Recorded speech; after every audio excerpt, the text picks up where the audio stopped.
Sitar talked about retention earlier, which is a key concept in growing any business. That retention, high retention rates usually correlate with a flawless customer experience, which is very hard to design. So that's why we invited our next guest to talk about this subject, to enlarge upon it and give us his valuable insights. Please welcome Alex Hunter from Rushmore FM.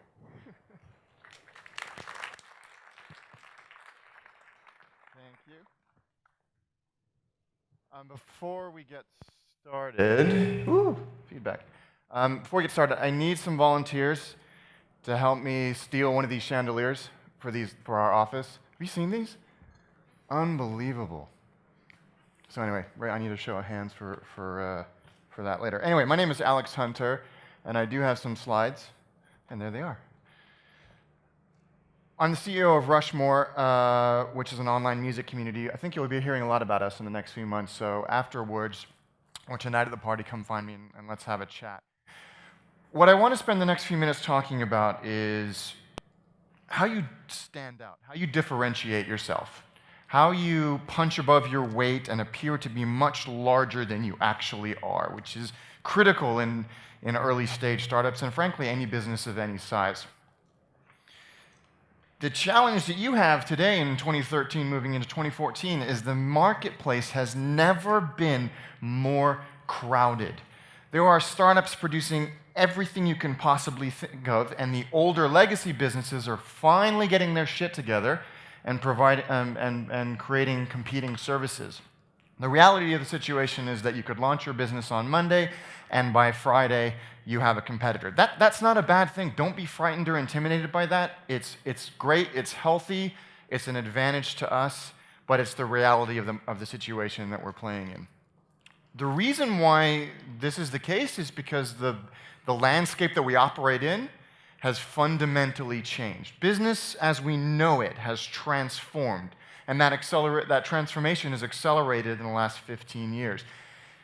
It used to be really, really easy to market, to advertise, to let people know about your product. In the olden days, you used to put up a billboard or put out a TV commercial or a radio ad, and you could basically say whatever the hell you wanted because there was no feedback mechanism, no Twitter, no Facebook, no email, no call centers, no nothing. So we couldn't call companies out on their bullshit like we do today, basically as sport.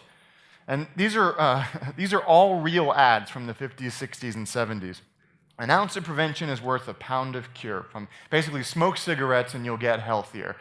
We don't even let cigarette companies advertise anymore, let alone do something like that. If they tried this today, we would destroy them. You mean a woman can open it? That's touted as a feature. Imagine if like Instagram's like take pictures, share with your friends, and women can use it.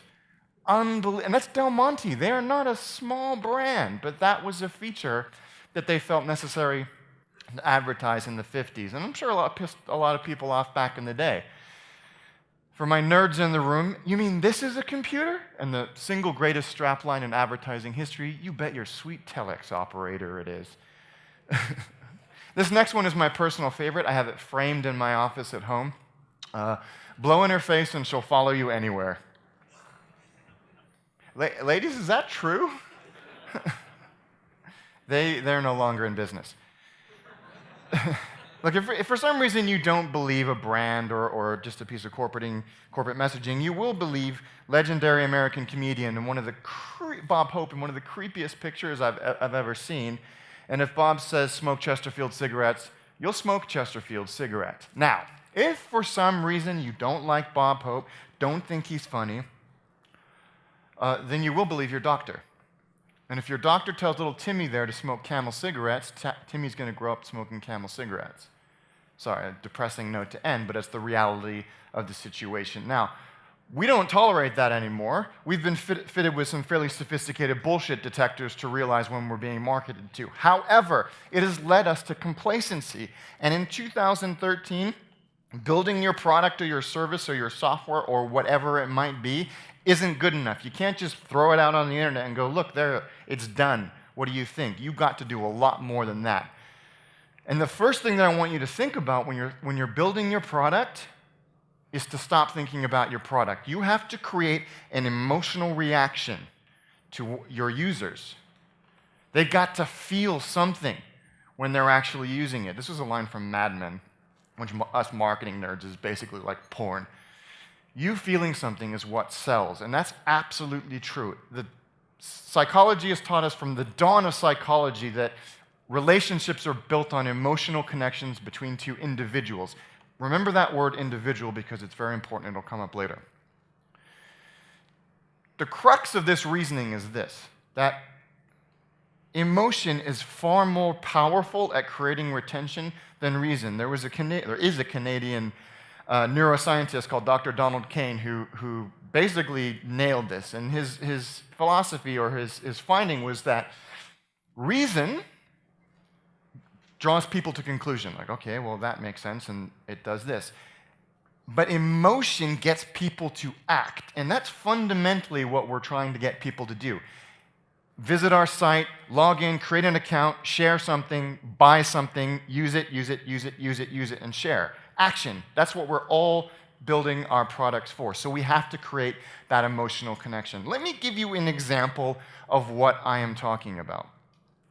What brand do you guys love? What product or service do you use every day and couldn't imagine your life without?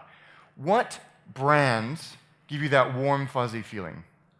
Shout them out to me. Apple. Apple. I'm an Apple guy. It's all good. Keep going.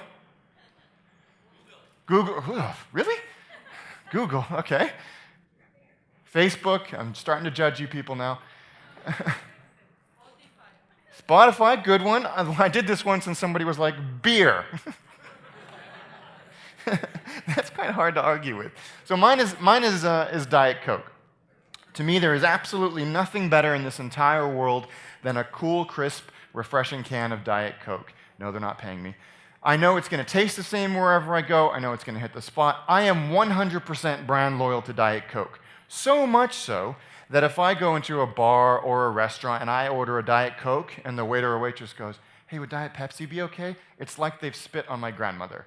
No, it would not be okay. I want a Diet Coke. What kind of bullshit is that? How stupid am I? It's basically brown poison in a tin can. And so is Diet Pepsi. Yet I can have this emotional response and completely undying loyalty to something that is actively killing me.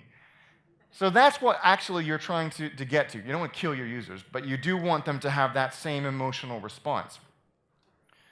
The fastest, simplest, easiest way to do this, and it's infinitely scalable, is to create positivity within your organization as a part of your brand, i.e., don't be a fucking asshole. That is really, really, really easy, and yet so many of us don't do it. Here's why. It's super easy to be a dick, right? Negativity, pessimism, cynicism, doubt, they're the laziest of emotions, and we default to them because that means we don't have to defend our reasons for liking something or taking a stance. So we go, well, that's stupid, and so are you. That sucks. That's no way to build positive relationship with anybody, let alone your users. And it's kind of permeated society, right? We tune in the millions, literally in the millions, as entire civilization to watch these reality shows where people will stand on stage and exploit the only tangible talent they think they have while falling over their own tongue. And we tune in. We don't tune in for the great song or the expert performance or the great pitch, do we? If anyone says yes, you're a liar. We watch for the massive, embarrassing, huge failures, because that's good TV. Ugh, what a bunch of dicks we are. But I'm challenging you to reject that. When you're building your brand, you're building your corporate culture, and you're building your product. Don't just reject it completely. It's useless energy. It will get you nowhere. And I think the manifestation of this in the product world can be encapsulated in this quote from Johnny Ive at Apple. Those of you know who Stephen Fry is. He's a British actor. A couple of years ago, he did a TV show where he drove a London taxi around the U.S., basically pointing out how stupid we are. But he ended up in the Bay Area and talking to Johnny Ive, and he said this to him. He said, arguably the two most influential British people of the last 20th century, Tim Berners-Lee, the creator of the web, and Johnny Ive have chosen to work and live in the Bay Area, in the San Francisco Bay Area. And Johnny Ive said, before he said this, San Francisco has this weird optimism, and for those of you that have been there or from there, you'll notice this weird optimism and positivity, and especially around the sanctity of the idea. And he kind of concluded by saying this, that sense of inquisitiveness and the willingness to try is so important for design and developing those tentative, fragile ideas into a real product. So he wasn't, I'm not sort of saying let's all hug each other and be beautiful. It actually manifestly changes the way your product develops and iterates because you're keeping those ideas, you're giving them a chance to breathe. The next thing I think is super, super important is the sense of community on every single level of the word. And it's a wonderful, very, very powerful word. I want to give you a quick example of what I mean. This is, there's a little burrito place, and I'll explain what a burrito is in a second, in London. And back in 2008, they basically picked the single worst moment in human history to open a restaurant. The British economy had tanked. Foot traffic through casual dining establishments had gone through the floor. It was awful. And they were struggling. They knew they had an awesome product. They just needed more people to know about it, and they knew that they would be fine. So what did they decide to do? They decided to hold the UK's first burrito eating championship. With a £10 entry fee, you got a burrito. All the money went to charity. All the marketing was done on social media or zero-cost platforms. And the challenge was how quickly could you eat a burrito, not how many burritos could you eat, because that would be obscene.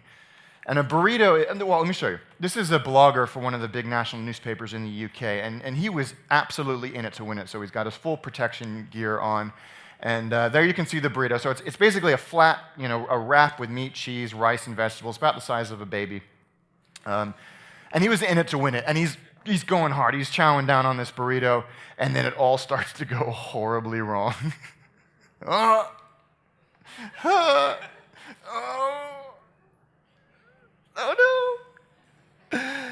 And he's okay. He did not win. My brother won.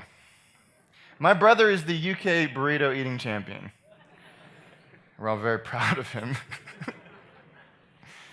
But out of this came a hugely successful business enterprise. They've got loads of chains, restaurants across London and the rest of England. They saw off competition from Chipotle. Chipotle came into the market. Chipotle have over 1,000 restaurants, and they're a billion-dollar business in the US, and are now packing up their burritos and going home because they just can't compete with that level of awesomeness. Plus, Chipotle sucks. We take this very seriously at Rushmore as well, and for the vast majority of our new users that come on board, me and the team, we write a letter to every single one of them. Just a short note that says, hey, thank you for helping us create an awesome place to be a music fan, and we include some stickers. I know it doesn't scale. Don't look at me like that. I know what I'm doing. But people will open it up and go, holy shit, a handwritten letter that's not a ransom note. What is this? This is awesome. And we hear about it all the time on Twitter, Instagram. People are posting it, and it doesn't take us a second. It really just takes no time at all to just reach out and say thank you. And a handwritten letter is so much more personal than running a MailChimp template against the same database. And of course, people are tweeting about it. This guy was like, I can't believe they sent them airmail. How else would we get it to New Zealand? But it's that is the delight that we're looking for. That is a Rushmore user for life, and that's why we think that type of thing is so important. Okay, failure. I want to talk about failure really quickly. Failure means first attempt in learning. That's the biggest bunch of crap I've ever heard in my life. I'm going to spend a little bit of time on this topic because I think it's one of the most destructive, offensive, contagious theories that's propagated throughout the business community in the last few years, and it's got to stop. This notion of failure being of massive value, and you have to fail before you succeed. And it's getting mainstream press coverages. These two magazines are my favorite magazines of all. I mean, across any content. Wired UK and the Harvard Business Review. These came out in the same month. Fail, and then trying to get out of it fast and then succeed. If you have a copy of either of these, please burn them. It's heresy. It's dangerous, destructive thinking. Now, let me explain why. Let me explain why I think this happens and who says it. And this is being said by some smart people that I have a lot of respect for. But I honestly think it's being said by people who are failures themselves and just don't know how to deal with it. It's like, no, dude, our product raised $50 million in venture capital and got 8 users because we have to fail before we succeed, see? So we failed and now we're going to succeed. If you think that, you're a moron. Failure is not a coping mechanism. It's a lot of things, but it's not a way to deal with your product sucking or not doing your job right. It's not a healthy way of approaching this at all. This is from a quote from a very famous entrepreneur who is the CEO of a very large site. As an entrepreneur, you have to get used to failure. It's just a part of the path to success. What? That doesn't even make any sense. To go forward, you have to go backward. What? Who even thinks that? I'm not even going to tell you who it was because it'll just make me angry. The saddest part about this whole thing, this whole thread, is that the original idea, I think, was learn from your mistakes, and it's been bastardized into you have to fail before you succeed. Yeah, there's a little bit of value in learning from your mistakes. It basically means you'll never do it again. But I come from the kind of, on this topic only, the Jason Fried school of thought, which is, you know what's much, much better than failing? Not failing, otherwise known as success. The data that you will get from your wins is far more valuable, exponentially more valuable than the data that you will get from failure. I'm going to obscure movie reference alert. There's a movie called UHF that came out in the 90s, starred Weird Al Yankovic, might be the greatest movie ever made. Cutaway scene, two homeless guys sitting on a park bench. One of them is blind and he's doing a Rubik's Cube. And he turns the Rubik's Cube once and goes, "Is that it? Nope. Is that it? Nope." And this goes on for like 8 minutes. It's excruciating to watch. But that's what trying to learn from your mistakes is versus learning from the success, the data that you'll get from success. What sucks even more about this is that it's made people inadvertently afraid to take risk because they assume that the data they get out of it is going to be useless. Do you honestly think that the guys who invented this thought they had to fail before they succeeded? They would have done it? No, of course they wouldn't. So there's this balance between risk, rejecting the importance of failure, and focusing on the value of success, both at a kind of holy shit adrenaline rush and the data that you get out of it to help you craft your business. And I think this whole kind of thing can be summed up by a quote from a friend of mine, Joe Stump, was the lead architect at Dig, co-founded Simple Geo, and was the founder of Sprintly. Failure is a tool, not a merit badge. I'm not going to get failure tattooed on my arm, but I can learn from it. It's one of the many tools that we have available from it. Do not overemphasize failure. It's such a bunch of crap. And breathe. Another thing that gets overlooked, I think, especially in this day and age when we have the tools to do this like that, is to create a sense of individuality, create a sense of one-on-one conversation, even if it's kind of mimicked. But it's really, really important. The little things are what make us as users go, they remembered, or they were listening, and that's just as important. I go to a hotel in New York. First went there in 2008. And you know when you go to a hotel and you check in, you have to fill in a form like, what's your address, what's your email address, what's your passport number, blah, blah, blah. At the bottom of this one, it's like, what was your favorite snacks? So, okay, cute, whatever, Diet Coke, obviously, blah, blah, blah. Carried on with the transaction. Meanwhile, someone had taken that piece of paper away. When I got to my room, there was a fridge full of Diet Coke and a basket full of my favorite goodies. I am never staying in another hotel again. That's awesome. And of course, every time I go back, they check, are you still down with these snacks? And they change the process. I will pay, they don't have to keep asking me, I guess is what what I'm getting at. They know, they remember. It's not like we're starting the relationship over, even if it's been 18 months since I've been there. The little things that we know that we may throw away about our users because we don't see the business value in them can be critical. Now, I'm a gold card holder with Virgin Atlantic, not just because I used to work for a Virgin company, but because I travel way too much. And I've earned that. I'm usually in the cheap seats, not in the pointy end of the airplane, so I've earned that the hard way.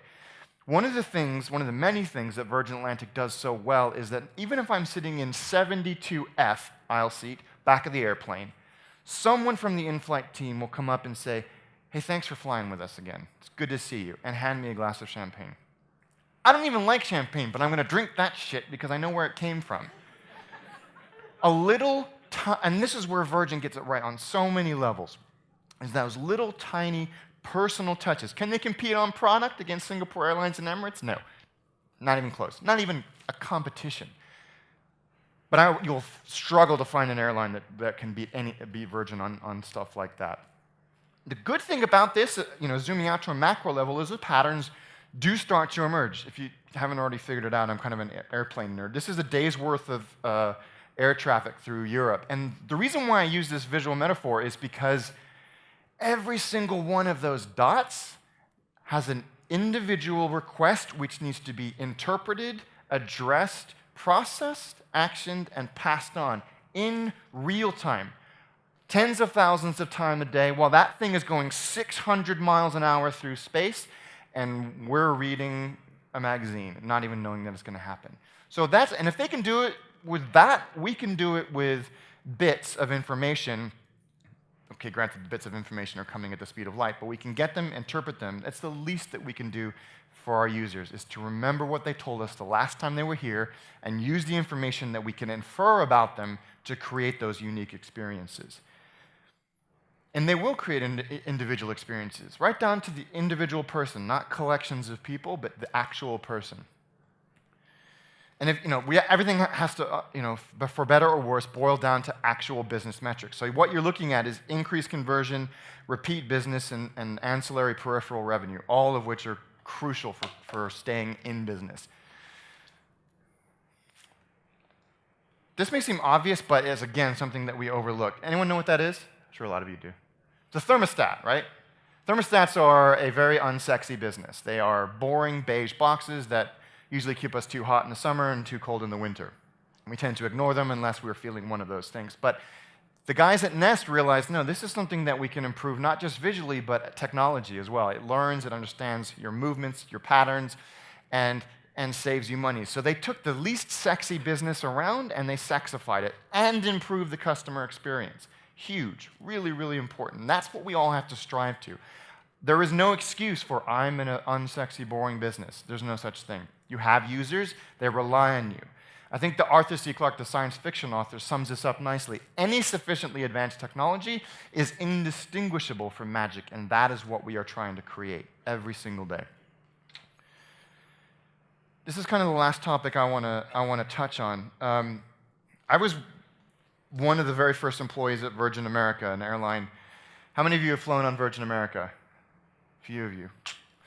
I'm very, very proud of this product. Now, I joined before we had any airplanes, before we had a license to fly. It was just a few of us around a conference table with a card table as the reception desk. I was fortunate enough to be part of the process to define what the Virgin America brand was. And the mission for Virgin America was to create an airline people love. How many of you have flown domestically within the United States? Okay, so it's like slamming your fingers in a car door over and over again. It's awful. So people were like, creating an American airline people love? Not possible. Okay, great. That's exactly what we're going to try and do then. Out of that came values, which I'm sure you've all gone through that exercise of what are the values that we're trying to create, blah, blah, blah. I'm not going to share them with you because they're unimportant. But the step that we took that I think so many businesses overlook is that so to do this, that's the state of the American domestic market, right? Crap. And with incremental capital expenditure, we could beat that with this.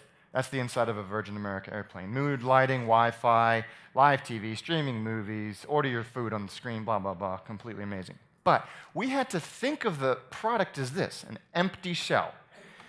Why? Because the customer, the passenger, the guest as we refer to them, had to go through so many hoops just to get to the airplane. They had to go on the website, find the flight, find the right time, pay for it, check in, go to the airport, go through security, and board.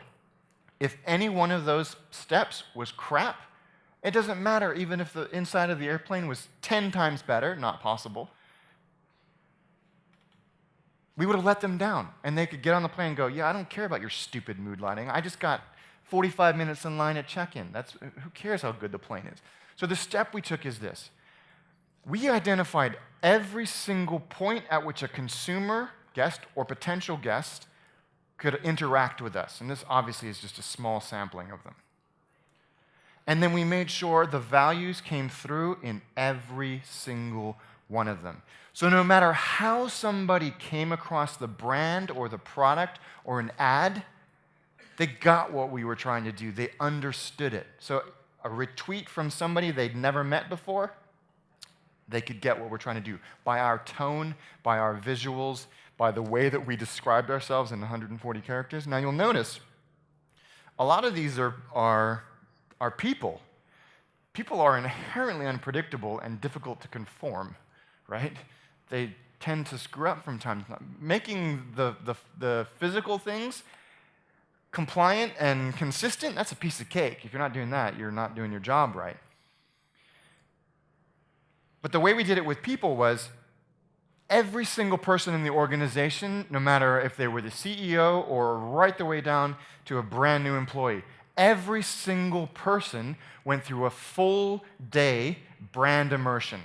We called it the brand bath, where we talked about nothing other than the Virgin America experience. How did the Virgin Mother brand come to be? What will the Virgin America experience be like? What's your favorite brand? Why? Tell us a story about, people ask me, why do I love Diet Coke? Well, because it's better than Pepsi. That's a bullshit answer.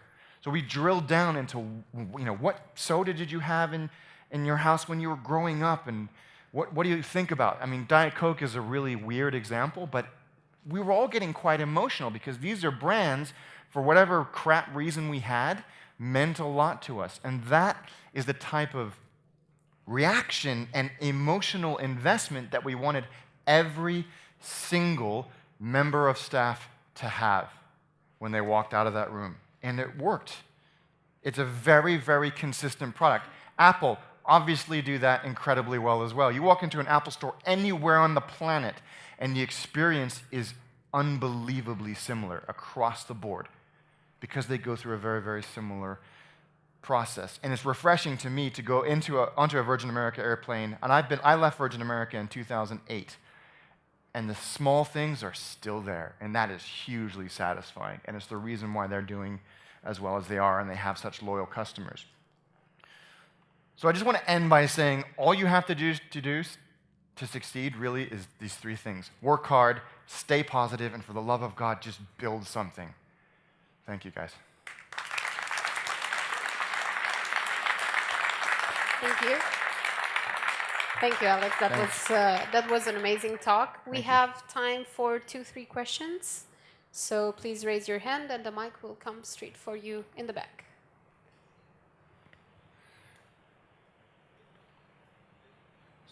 There we go. Okay. So, hi everybody. My name is Valentin. I'm from Grapy Systems. So, nice speech. Thank by you. the way, I really appreciate the customer care you have in a company. 2 questions. Did you ever fail while doing your work? Yes? Okay. So, do you think you would have got here without failing? I see what you're trying to do. Just want to make sure. Yeah. Let me throw that back at you with this. Would I be more successful if I'd had more successes? Yeah. I mean, okay. So some of the products I built or the initiatives that I ran or co-ran or participated in, yeah, they didn't work. But I learned a lot more by what did work and the refinement to that and the optimization of the successes. You know, one of the things that Virgin is really good at, I think, as a brand, and maybe I'm going to call Ashley out here and see if he agrees with me or not, is they're good at identifying when something's not working and just going, kill it, reallocate the assets. If there's actual learnings there, then let's spread them throughout the group. And if there aren't, whatever, it just didn't work. But when you start a successful airline, and what do? You create more airlines. You don't go, well, we started a brides company, which they actually did, and it didn't really work. Let's go create a limo company or a bouquet company. Let's milk this bastard until there's nothing left in it to fail at. They're looking at the ones that work well, and they're using that again. I mean, everybody's going to have failures. My point is, don't overemphasize the value of those failures. So I guess the lesson is failure is knowledge-based rather than a negative element, right? Yeah. I just think I'm trying to get people to stop overemphasizing how valuable it is and that there's this built-in prerequisite. It kind of came out of the lean startup movement, which is fine. Constant iteration, which I think can be good, but it's not for everybody. And it got this kind of cult-like flowing, and the message got totally skewed into something that doesn't actually make any sense. So I guess just focus on the positives, focus on the successes, disseminate the value you get from success much broader than, don't go on TechCrunch and go, dude, we totally suck, and we failed, because they're going to be like, well, you're what? And there was a period for 6 months where the tech press was like, oh my God, they failed, how cool. That doesn't make any sense when we look back on it. We like to talk about it too much. I'm going to leave someone else for the answer. Sure. Awesome answer. Thank you. Thank you very much. Thank you. Just one more question. One more question. There.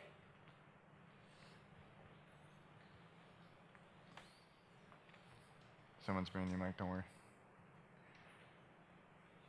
Hi. So my question was related to your pitch.